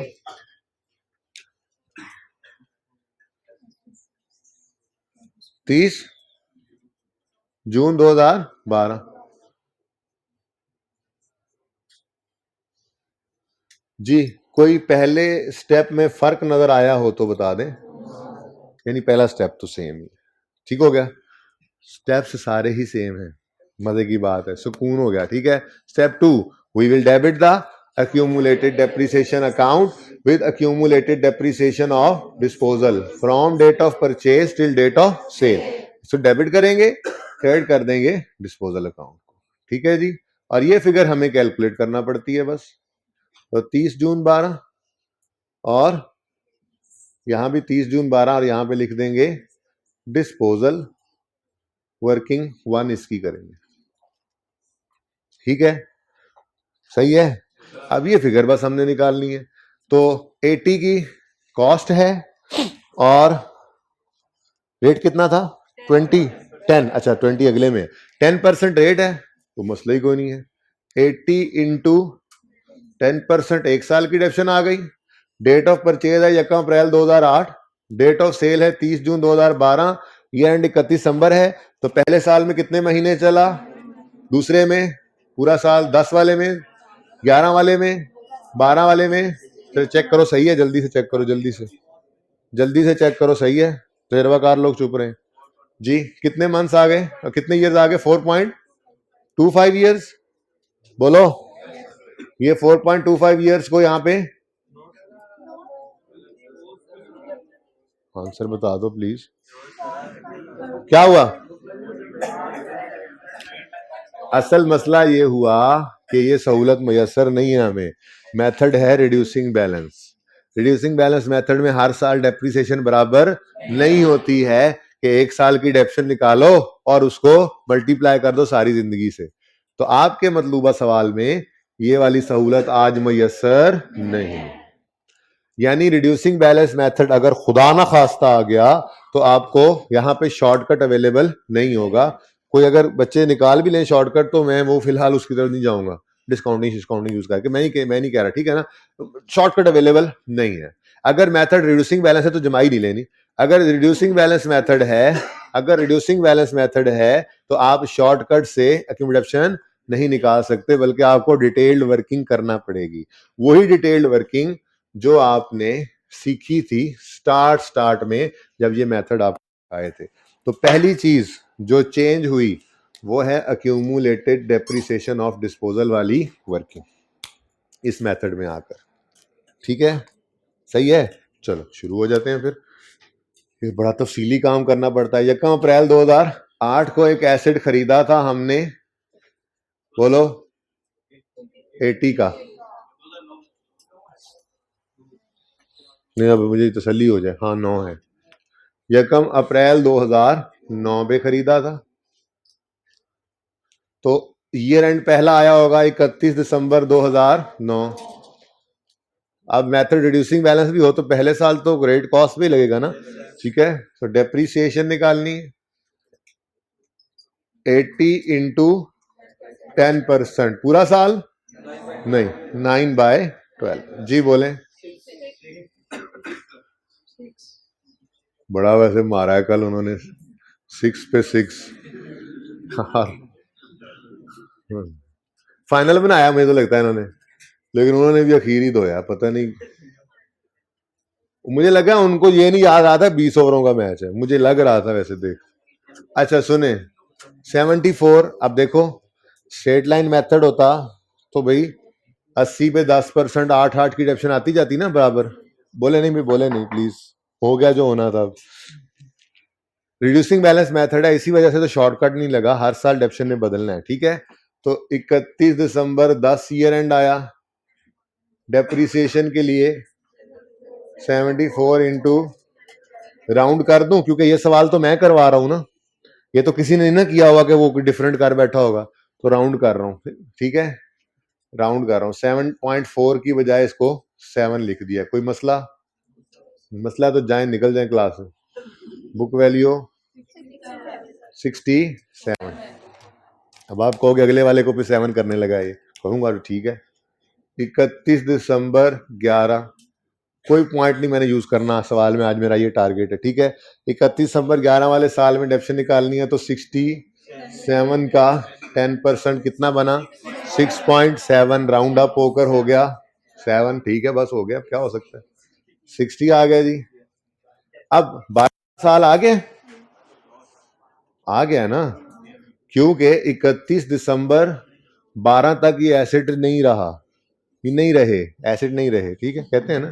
तो ये 31 दिसंबर 11 तक तो ये एसिड मौजूद था, ठीक है, यानी ये 1 जनवरी 12 तक ये इतना डेफिसिट होकर बुक वैल्यू इतनी आ रही थी 60 रुपए, ठीक है। लेकिन अब 31 दिसंबर 12 तक ये नहीं जा पाया, ऐसा ही है ना, ठीक है। किस दिन रुक गया, 30 जून 12 पे इसकी डेप्शन को रोकनी है, ये चला गया।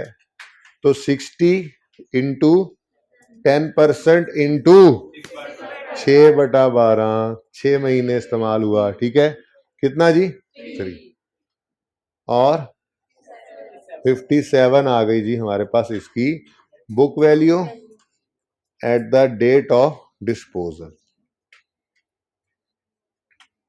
तो क्या हमें ये 57 की बुक वैल्यू चाहिए थी आज?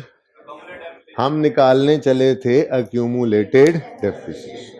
अक्यूमुलेशन होती है आज तक की डेप्रिसिएशन, ठीक है। तो कैलकुलेटर पे लिख लें, 6 + 7 + 7 + 3, 23 बनता है। 6 + 7 + 7 + 3 = 23, ऐसे ही है।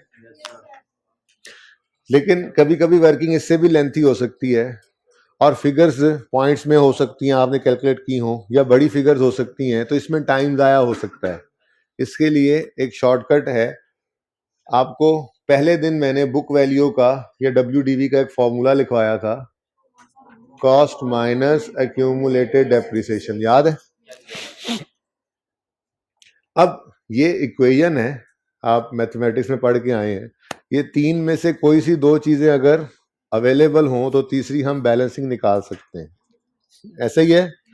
अब बुक वैल्यू नहीं चाहिए मुझे, अक्यूमुलेटेड डेप्रिसिएशन चाहिए, जिसको रीअरेंज कर लेते हैं। अक्यूमुलेटेड डेप्रिसिएशन को आप इधर ले आए और बुक वैल्यू को इधर ले आए, कॉस्ट माइनस बुक।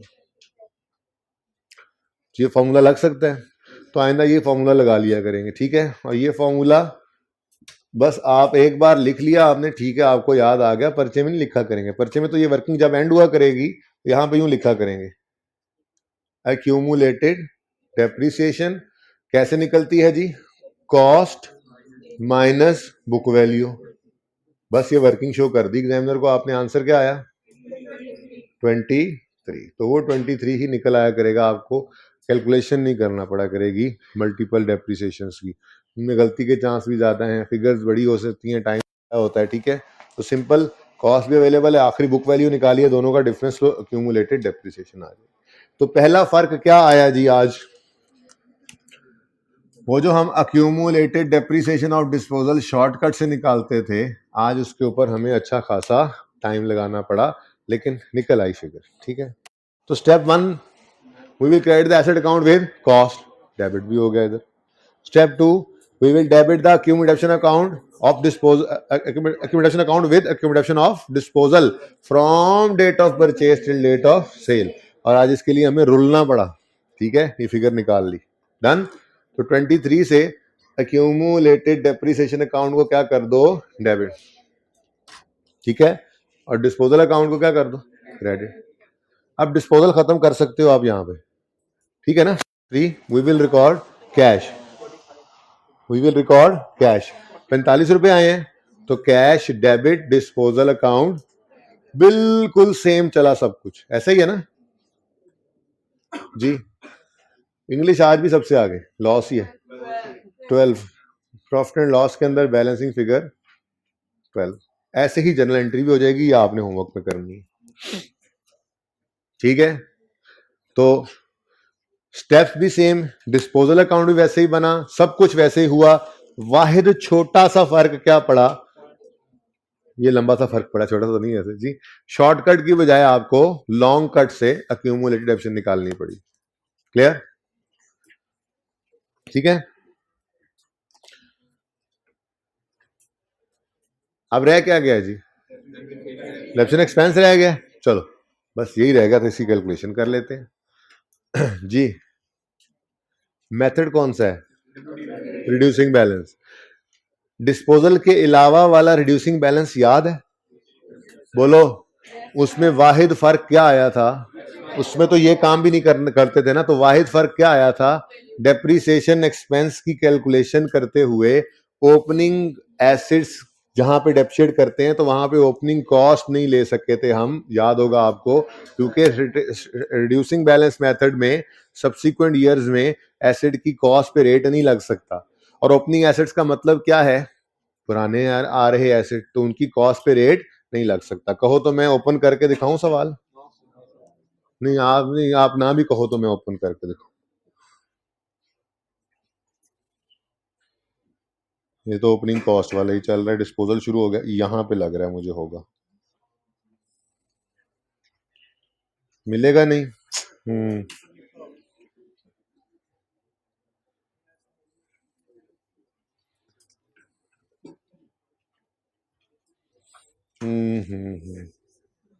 नहीं जी, आप लोगों की नीयत लड़ गई है जी, लिखी हुई सनद गुम होगी, कह रहे मैं कल ढूंढ के आपको वो लिखी हुई सनद दिखा दूंगा, ठीक है। अच्छा चलें, अगर मेथड स्ट्रेट लाइन हो तो ओपनिंग एसिड्स की कॉस्ट पर रेट लगाते हैं, और अगर एसिड डिस्पोज हो रहा हो तो हम उसमें से ऑल की कॉस्ट में से उसकी कॉस्ट निकाल देते हैं। लेकिन अगर रिड्यूसिंग बैलेंस मेथड हो तो ओपनिंग कॉस्ट ऑफ ऑल पे रेट नहीं लग सकता, ठीक है ना। यहाँ पे हमने रेड कलर से, मुझे याद है लिखा था, यहाँ पे क्या कर दो, बुक वैल्यू, क्या कर दो जी, और मैंने ये भी आपको कहा था कि बुक वैल्यू निकलती है कॉस्ट माइनस अक्यूमुलेटेड डेप्रिसिएशन, ठीक है ना, याद आ रहा है। अब अगर बुक वैल्यू ऑफ ऑल है तो डिस्पोजल की भी कॉस्ट तो नहीं ना निकलेगी, डिस्पोजल की भी क्या निकलेगी, बुक वैल्यू ही निकलेगी, तो opening book value of all में से opening book value of disposal, ये दो फर्क ही थे बस। एक वर्किंग डिटेल करना पड़ी कंप्रेशन की, और दूसरा ओपनिंग एसिड्स की डेप्रिसिएशन निकालते हुए बुक वैल्यू ऑफ ऑल में से बुक वैल्यू ऑफ डिस्पोजल्स को माइनस करना होता है। ठीक है, और सही है। अब opening book value of all acids से कैसे निकलेगी, बोलो? ये cost 900 minus accumulated option opening जो है 200, यानी ओपनिंग डेट पर बुक वैल्यू कितनी है 700। कितनी है 700। लेकिन मैं 700 डायरेक्ट नहीं लिख रहा, मैं तरतीब को नहीं छोड़ रहा, जैसे करते थे वैसे ही करते हैं। ओपनिंग कॉस्ट ऑफ ऑल है 900 minus opening accumulation of all है 200। इन दोनों का डिफरेंस क्या बनेगा, opening book value of all. इसमें से आपने माइनस करना है opening book value of disposal को, और वो है 57। वो है 57। 57 ओपनिंग बुक वैल्यू नहीं है। जो चीज यहां पे opening book value of all हमने ली है 900 माइनस 200, 900 माइनस 200 700 किया है ना, ठीक है।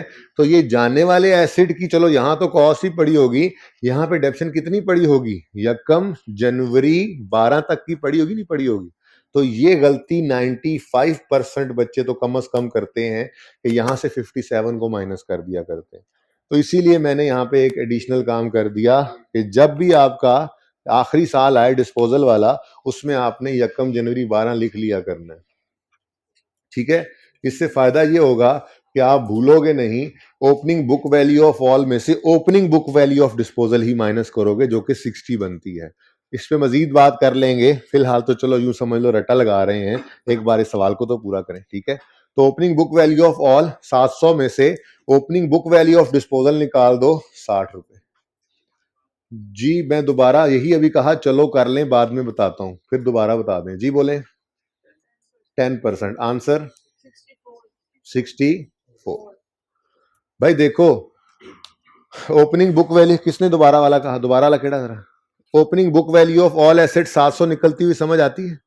अब इसमें से आप क्या डेट ऑफ डिस्पोजल की बुक वैल्यू माइनस कर सकते हो, समझने की बात है ना। डेट ऑफ डिस्पोजल की बुक वैल्यू माइनस करनी है तो फिर यहां पर बुक वैल्यू भी, सारे एसेट्स की बुक वैल्यू भी डेट ऑफ डिस्पोजल वाली लाओ ना। आप यहां पे 900 में से माइनस 200 नहीं कर सकते, आप सारे एसेट्स को फिर लेकर आओ 30 जून 2012 पे। अब 30 जून 2012 पर आएंगे तो ओपनिंग बुक वैल्यू ऑफ सारे एसेट्स की 30 जून 12 पे आएगी, तो फिर उसमें से आप 57 को माइनस कर लेना। मैं कह रहा हूं थोड़ी देर बाद कर लेते बात, पर आपने छेड़ दिया, बात समझे हो। तो हमारे पास ये बुक वैल्यू किस दिन की है, यकम जनवरी 12 की। तो इसमें से डिस्पोजल की भी बुक वैल्यू किस दिन की निकालनी है, यकम जनवरी 12 की। तो मैंने कहा ये गलती ना लगे आपको, इसलिए आखिरी वाली डेप्शन से पहले आप अपने साल की स्टार्टिंग डेट लिख लिया करो बुक वैल्यू के साथ, ताकि ये आप 60 ही उठाओ, 57 उठाने वाली गलती ना करो। वरना पर्चे में बच्चे, बहुत ज्यादा बच्चे ये गलती कर देते हैं, अगर ये काम की आदत खुद को ना डाली हुई हो, या उस्ताद यहाँ पे स्ट्रेस ना देता रहे। ठीक है ना, सही है। अब समझ आई है सबको। अब मैंने दोबारा बात कर ली जी, है कोई क्वेश्चन किसी का भी? कोई बात नहीं, इंशाल्लाह प्रैक्टिस भी है संडे को, मंडे को भी आना है, फिर देखेंगे भी सही इसको, कोई बात नहीं। जी बोले 64 क्लियर है। उसके बाद क्या है जी, अब मेथड जो सा मर्जी हो भाई, एडिशन के वक्त तो मसला ही कोई नहीं। ठीक है, एडिशन कितना है जी 90। रेट ऑफ डेप्रिसिएशन किस दिन आया ये एसिड, अगस्त सितंबर अक्टूबर नवंबर दिसंबर, कितने महीने। और भाई समझ नहीं आई आप लोगों को, किसको समझ नहीं आई, ना बोलते हैं कि समझ नहीं आई, और ना ही कोई मतलब ऐसे लगता है जैसे पता नहीं स्टन हो गए कुछ, इतना मुश्किल काम। मुश्किल काम क्या हुआ है, सिर्फ ये वर्किंग डिटेल्ड हुई है। यहाँ पे ओपनिंग कॉस्ट की बजाय ओपनिंग बुक वैल्यू ले ली है सारे एसेट्स की, और उसमें से माइनस कर दिया बुक वैल्यू ऑफ डिस्पोजल, और तो कुछ भी चेंज नहीं हुआ है। पता नहीं क्यों परेशान हो गए आप लोग। एक हफ्ते में मैं डिस्पोजल पे पहुंचा हूं, वैसे आपस की बात है। अल्लाह माफ करे, अपने हालात देख ले जी। 3.75। उसके बाद क्या होता था जी, ऑन डिस्पोजल्स। अच्छा आप बच्चों इधर देखो, ये 60 लिखने का एक और फायदा भी देखो। मेथड कौन सा है, रिड्यूसिंग बैलेंस है ना। रिड्यूसिंग बैलेंस मेथड के अंदर तो कॉस्ट के ऊपर रेट लग ही नहीं सकता, तो बुक वैल्यू पे रेट लगता है ना। देखो किस पे लगा हुआ, 60 पे, ठीक है ना। तो यहाँ पे आके हम क्या करेंगे जी, 80 नहीं, 80 पे रेट नहीं लग सकता, क्योंकि मेथड कौन सा है, रिड्यूसिंग बैलेंस। और ये पुराना एसेट है जिसका ये पता नहीं कौन सा वाला साल है, दूसरा तीसरा चौथा, ठीक है ना। यहाँ पे क्या करोगे फिर, 60 बुक वैल्यू पर रेट लगाओगे 10% और 6/12, आंसर 3। अब कैसी बेवकूफी वाली बात कर रहे हैं हम, ये काम ऑलरेडी एक जगह करके सवाल के अंदर दोबारा कर रहे हैं, तो ऐसे हम नहीं किया करेंगे, पर्चे के अंदर ऐसे नहीं करना, ठीक है। जो एक बार वर्किंग कर ली उसे क्रॉस रेफर कर दो। यहाँ पे बल्कि ठहरो ठहरो ठहरो, लिख के काटें 60 इंटू 10% इंटू, जी ये नहीं करना, ये नहीं करना, क्योंकि ये ऑलरेडी हमने कर रखा है। तो यहां पर हम क्या किया करेंगे, जस्ट यहाँ पे वर्किंग 1 लिखेंगे और यहाँ पे आंसर लिख दिया करेंगे 3, ठीक है। तो इसलिए मैंने आपको कल परसों ये बात की थी कि ये वाली वर्किंग पहले करने की आदत डाल लो। स्ट्रेट लाइन में तो मसला नहीं है, पर रिड्यूसिंग बैलेंस मेथड के अंदर ये वाली वर्किंग डेफिनेट एक्सपेंस निकालने में हेल्प करती है। 2 फिगर्स यहां से यूज होती हैं। पहली figure opening book value of all में से ये आखिरी डेफिनेशन से पहले वाली बुक वैल्यू माइनस होती है यहां पर, एक तो ये फिगर यूज होती है इस वर्किंग से निकलकर उधर, और दूसरा फिर आखिरी वाली डेप्रिसिएशन भी एज इट इज उठाकर हम यहां पर लिख सकते हैं। तो ये 2 फिगर्स, ये वाली बुक वैल्यू और ये वाली डेप्रिसिएशन डेप्रिसिएशन एक्सपेंस के अंदर यूज होती हैं। तो इसलिए मैंने कहा था आदत ये बना लो कि ये वर्किंग 1 पहले किया करो और डेप्रिसिएशन एक्सपेंस को वर्किंग 2 के तौर पे किया करो, ठीक है। टोटल बताएंगे 70.7, हाँ 71 करना था, अस्तगफिरुल्लाह, आपने बात याद ही नहीं कराया। 4 और ये राउंड करना था ना, राउंड, हाँ जी। 71 depreciation expense debit, accumulated depreciation credit 71, working number 2 31 दिसंबर 12, 12 ही है ना जी। तो 31 दिसंबर 12 पे एसेट का क्लोजिंग 910 और accumulated depreciation का क्लोजिंग, परेशान ना हो, अगला सवाल आप होमवर्क में कर रहे हैं, मैं नहीं करवा रहा, मैं जरा रुक के अगले 5-7 मिनट आपको इस पे नॉर्मलाइज करने लगा हूं, ठीक है ना। कोई मसला है तो पूछ सकते हैं, जरा एक बार दोबारा सारी बात सुन लें फिर नोट कर लीजिएगा, ठीक है। मेथड रिड्यूसिंग बैलेंस, तो सारा कुछ वैसे ही, सिर्फ 2 चीजों में चेंज आया है। एक अक्यूमुलेटेड डेप्रिसिएशन ऑफ डिस्पोजल जो निकालते थे शॉर्टकट से, आज वो शॉर्टकट अवेलेबल नहीं है, क्योंकि रिड्यूसिंग बैलेंस मेथड में हर साल की डेप्रिसिएशन बराबर नहीं होती है। भाई आप कोई ना लिखें ना, प्लीज सुन लें, अभी फिर बाद में सवाल ना आ जाए। तो हमें डिटेल्ड वर्किंग से ये अक्यूमुलेटेड डेप्रिसिएशन निकालना, एक ये चेंज। दूसरा चेंज आता है डेप्रिसिएशन एक्सपेंस की कैलकुलेशन के वक्त, हम यहां पर लिया करते थे कॉस्ट ऑफ ऑल और माइनस कर दिया करते थे उसमें से कॉस्ट ऑफ डिस्पोजल, क्योंकि मेथड कौन सा होता था, स्ट्रेट लाइन। तो ओपनिंग एसेट्स की कॉस्ट पर ही रेट लगता था, जो सा मर्जी साल हो हम रेट किस पे लगाते हैं, कॉस्ट पे। तो यहाँ पे कॉस्ट ऑफ ऑल में से, क्योंकि कॉस्ट में होती थी, निकालते भी क्या था, डिस्पोजल की कॉस्ट, तो कॉस्ट ऑफ ऑल में से कॉस्ट ऑफ डिस्पोजल निकाल देते थे, बकाया कॉस्ट पे रेट लगाते थे, स्ट्रेट लाइन के अंदर ओपनिंग की डिडक्शन निकल आती थी, और वो कॉस्ट यहां से निकलकर यहां पर आती थी, और उस कॉस्ट के ऊपर ही बाकी का रेट लगा देते थे। स्ट्रेट लाइन मेथड है, जौन सा मर्जी साल रेट किस पे लग रहा होता था, कॉस्ट पे। यहां पे आके फर्क आया रिड्यूसिंग बैलेंस मेथड में।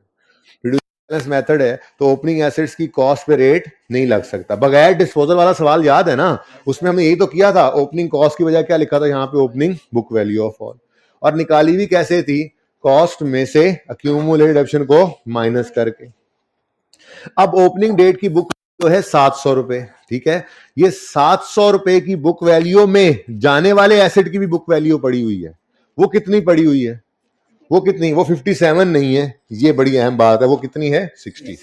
इस 60 देखो ना, यहां जो 700 है, इस 700 में ये 60 पड़ा है, इस 700 में ये 60 पड़ा है। हम कहते हैं इस 60 को इस 700 में से निकाल लो, क्योंकि अगर ये यहां पड़ा रहा तो इस पे पूरा साल डेप्रिसिएशन चार्ज हो जाएगी 60 पे, जबकि हम चाहते हैं कि इस 60 के ऊपर सिर्फ 6 महीने की डेप्रिसिएशन चार्ज हो।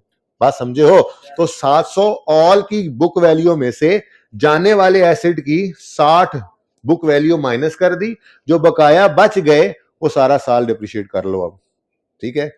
एडिशन बिल्कुल सिंपल, और ये 60 को डेप्रीशिएट करना था हमने इंटू 10 इंटू 6/12, लेकिन मैंने कहा पर्चे में ये काम नहीं करने की जरूरत, क्योंकि ये फिगर हमें यहां से मिल जाया करेगी 3 की, यहां पे लिखो, बाकी सारा सवाल वैसे ही। तो फिर पॉइंट ऑफ डिफरेंस क्या निकला, एक वर्किंग 1 अक्यूमुलेशन ऑफ डिस्पोजल निकालने की वर्किंग डिटेल्ड हो गई, और दूसरा point of difference opening cost of all में से ओपनिंग कॉस्ट ऑफ डिस्पोजल निकालने की बजाय opening book value of all में से opening book value of disposal हमने माइनस की, बाकी तो सिंपल ही था, ठीक है। ये लाजमी कर लिया कीजिएगा काम, वरना गलती के चांसेस हैं, खुदा ना खास्ता आप 57 यहां से ना माइनस कर दें, 57 नहीं माइनस करना, ठीक है। कोई क्वेश्चन है तो पूछे, कोई क्वेश्चन है तो पूछे, नहीं है। अब अनलकीली या लकीली कहें, 36 भी होमवर्क में चला गया, लेकिन 36 में कुछ भी नहीं है, देखें चेक करें, ये बिल्कुल सेम क्वेश्चन इसीलिए था ताकि आपसे क्लास में करवा सकूं, लेकिन जो कि पिछला सवाल बहुत ही स्लो हो गया बीच में, अगर अभी 5 मिनट रहते थे ना तो मैंने दोबारा ये समझा दिया, 10 को मिनट होते तो मैंने आपसे करवा लेना था, ठीक है। कोई मसला नहीं, इंशाल्लाह आप कर लेंगे, पढ़ के देखते हैं, इसका हैंडआउट मिल जाएगा जी, टेंशन ना लें आप, अवेलेबल है इस वक्त, कुछ को मिल गया कुछ को मिल जाएगा वापस जाते हुए। सुन लें, इधर सुन लें, बातें नहीं करें बेटा।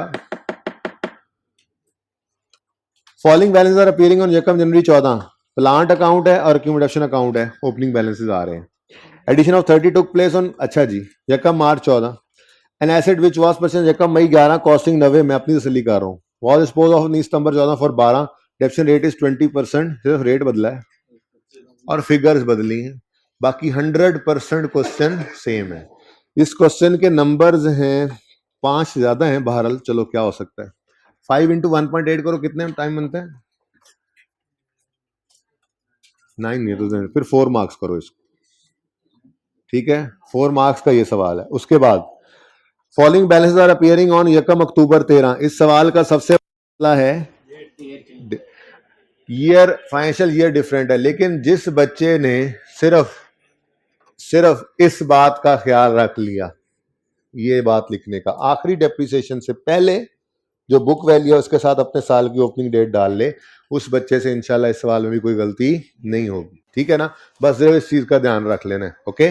तो इसके अंदर और कुछ नहीं है, ओपनिंग बैलेंसेस हैं, एडिशन है ही नहीं तो सवाल हो ही नहीं सकता, अच्छा हो सकता जी, एडिशन है ही नहीं, सिर्फ 2 डिस्पोजल। अब 2 डिस्पोजल हैं तो आपको ये डिटेल्ड वर्किंग घर पे 2 दफा करनी पड़ेगी, ठीक है। और जब opening book value of all में से माइनस करने लगोगे तो 2 फिगर्स माइनस होंगी, जैसे स्ट्रेट लाइन में माइनस हुआ था, और फिर नीचे वर्किंग के दोबारा डेप्रिसिएशन कैलकुलेट नहीं करनी, वो नहीं वर्किंग 1 वर्क, यानी कि आपकी डेप्रिसिएशन एक्सपेंस की वर्किंग आज इस सवाल के अंदर वर्किंग 3 में जाके बनेगी, 2 तो डिस्पोजल है ना, उनकी डिटेल वर्किंग करोगे, ठीक है। अच्छा, ये सवाल के मार्क्स आपको मैं दे देता हूं, चलें 6 मार्क्स हैं जी इसके, ठीक है। लेकिन ये मार्क्स मैं इसलिए लिख रहा हूं क्योंकि आप इनके साथ इंटू 1.8 करें और फिर उस टाइम के अंदर आप कितनी देर बन रही है इसकी, 10 मिनट बहुत ज्यादा है, 12 चलें, अब क्या हो सकता है, अब तो दे दिए। 38 क्वेश्चन है जी, 38 क्वेश्चन बहुत सिंपल है, 90-50 an asset costing 10 is added, further asset was purchase, costing this dispose, depreciation rate 10%, ये क्या, ये क्या, संडे है, भूल ना जाएं, स्ट्रेट लाइन भी हमने पढ़ लिया है, ये आज कंक्लूड करके आना है आपने टॉपिक, अभी तो होमवर्क खत्म नहीं हो गया स्टूडेंट, 1-1.5 घंटे का तो हफ्ते के अंदर मैं डेली बेसिस के ऊपर होमवर्क देता हूं, वीकेंड है 2 घंटे का तो होमवर्क होगा कम से कम। अब देखो ना, आप खुद देखो, ये देखो 4 नंबर का सवाल है ये, अभी तक टोटल 25 मिनट का होमवर्क बना है, बात करते हैं, चुप। क्वेश्चन नंबर 10 प्रैक्टिस क्वेश्चन किताब से निकाल के मैंने यहां पे रखा है, अब ये बुक वाला प्रैक्टिस क्वेश्चन है तो इसका सॉल्यूशन भी हो जाए, होगा, खुश हो जाए, ठीक है। तो क्वेश्चन 10 स्नान वाला है, इसमें मेथड ऑफ डेप्शन है 10% डिमिनिशिंग बैलेंस, ठीक है जी, 2 एडिशन है, 2 डिस्पोजल्स हैं। 11 क्वेश्चन साद वाला है, इसमें स्ट्रेट लाइन, सवाल ध्यान से पढ़ना है, देखो ये टॉपिक ना मेरी तरफ से कंक्लूड हो गया है, बाकी चीजें तो बहुत आएंगी इसके अंदर, हम ऐड करेंगे, कॉस्ट डिटर्मिनेशन ऐड करेंगे, चेन एस्टिमेट, लेकिन सिंपल एडिशन और डिस्पोजल वाला सवाल स्ट्रेट लाइन और रिड्यूसिंग बैलेंस करवा दिया है, तो संडे में प्रैक्टिस तो करके आनी है ना, ठीक है। इनके मार्क्स ऑलरेडी लगे हुए हैं साथ। क्वेश्चन नंबर 12 ओ WDV और आगे इनके सॉल्यूशंस है, ठीक है जी। तो इंशाल्लाह मंडे को जो होमवर्क करके नहीं आएगा 1.5 घंटा उसको खड़ा रखूंगा मैं बस, ठीक है जी, या फिर वो क्लास से चला जाए। अल्लाह हाफिज। या मुझे